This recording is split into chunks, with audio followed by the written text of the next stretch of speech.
पाठ 2। चालाक चुन्नू। एक घना जंगल था। उस जंगल में दो मित्र चुन्नू मेमना तथा भोलू बछड़ा रहते थे। दोनों में चुन्नू अधिक चालाक और नटखट था। एक दिन चुन्नू बोला, मित्र, सूरज का घर इस पहाड़ी के पीछे है। अस्त होने पर यह अपने घर जाकर आराम करता है। इस बात पर भोलू को आश्चर्य हुआ। नटखट चुन्नू फिर बोला, चलो मित्र, देखते हैं इसका घर कैसा है। यह क्या खाता है, कैसे सोता है। दोनों मित्र अपने अपने माता पिता को बिना बताए सूरज का घर देखने चल दिए। चलते चलते मार्ग में एक गहरा नाला पड़ा। नाला देखकर भोलू डर गया।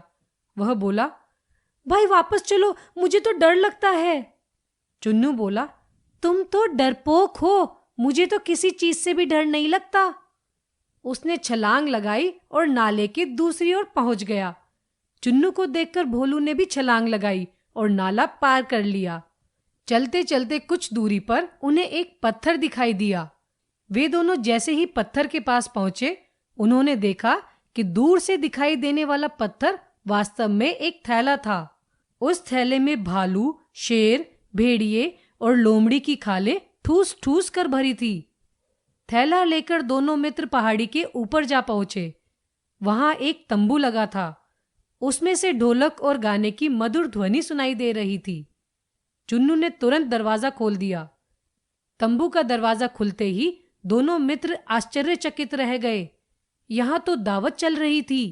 शेर हुक्का पी रहा था, भालू हलवा खा रहा था, भेड़िया पकोड़े खा रहा था, लोमड़ी ढोलक बजाकर गीत गा रही थी। तंबू में घुसते ही दोनों मित्र समझ गए कि हम किसी मुसीबत में फंस गए हैं। लोमड़ी मीठी मीठी बातों से उनका स्वागत करने लगी। आइए आइए, बैठिए मेहमानों, प्रभु की कृपा से आप लोग हमारे त्योहार के प्रतिभोज में शामिल हुए हैं। आप भी हमारी तरह खुशी के गीत गाइए। चालाक चुन्नू अपने घुंघराले बालों को झटकता हुआ बोला, लाओ लोमड़ी दीदी, मैं डफली बजाकर आपको अपना प्रिय गीत सुनाता हूँ। चुन्नू गीत शुरू करता है। डफली बजाता हूँ ठप ठप शान से, दुश्मनों को हम मारेंगे जान से। शेर का हमको नहीं है डर, भालू का भी हम तोड़ेंगे सर। भेड़िए से डरने वाले हम नहीं, लोमड़ी की चालाकी में दम नहीं। बोल देंगे सभी पर धावा अभी, जालिमों को देते हैं सजा अभी। सभी जानवर गीत सुनकर बोले, बड़ा निडर प्राणी है। शेर दहाड़ते हुए बोला, तुम कौन हो? चुन्नू बोला, हम जंगली शिकारी हैं। भालू गुर्राते हुए बोला, कहाँ जा रहे थे? चुन्नू ने जवाब दिया, हम दोनों मित्र माल का थैला लेकर जा रहे थे। भेड़िया फुसफुसाया, देखे कैसा माल है। चुन्नू निश्चिंत होकर बोला, ये जानवरों की खाले ही हमारा माल है। लोमड़ी चीखती हुई बोली, ये खाले तुम कहां से लाए? चुन्नू व्यंग भरी मुस्कान से बोला, ये तुम्हारे भाई बहनों की ही हैं, हमने उतारी हैं।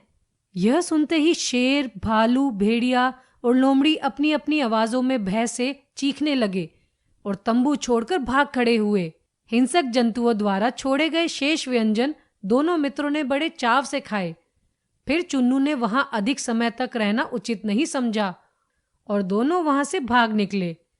चुन्नू आगे आगे भाग रहा था और उसके पीछे पीछे भोलू भाग रहा था। शाम होते होते दोनों मित्र अपने घर पहुंच गए। घर वाले उन्हें देखकर बहुत खुश हुए, लेकिन दोनों मित्र यह पता न लगा सके कि सूरज रात में विश्राम कहाँ करता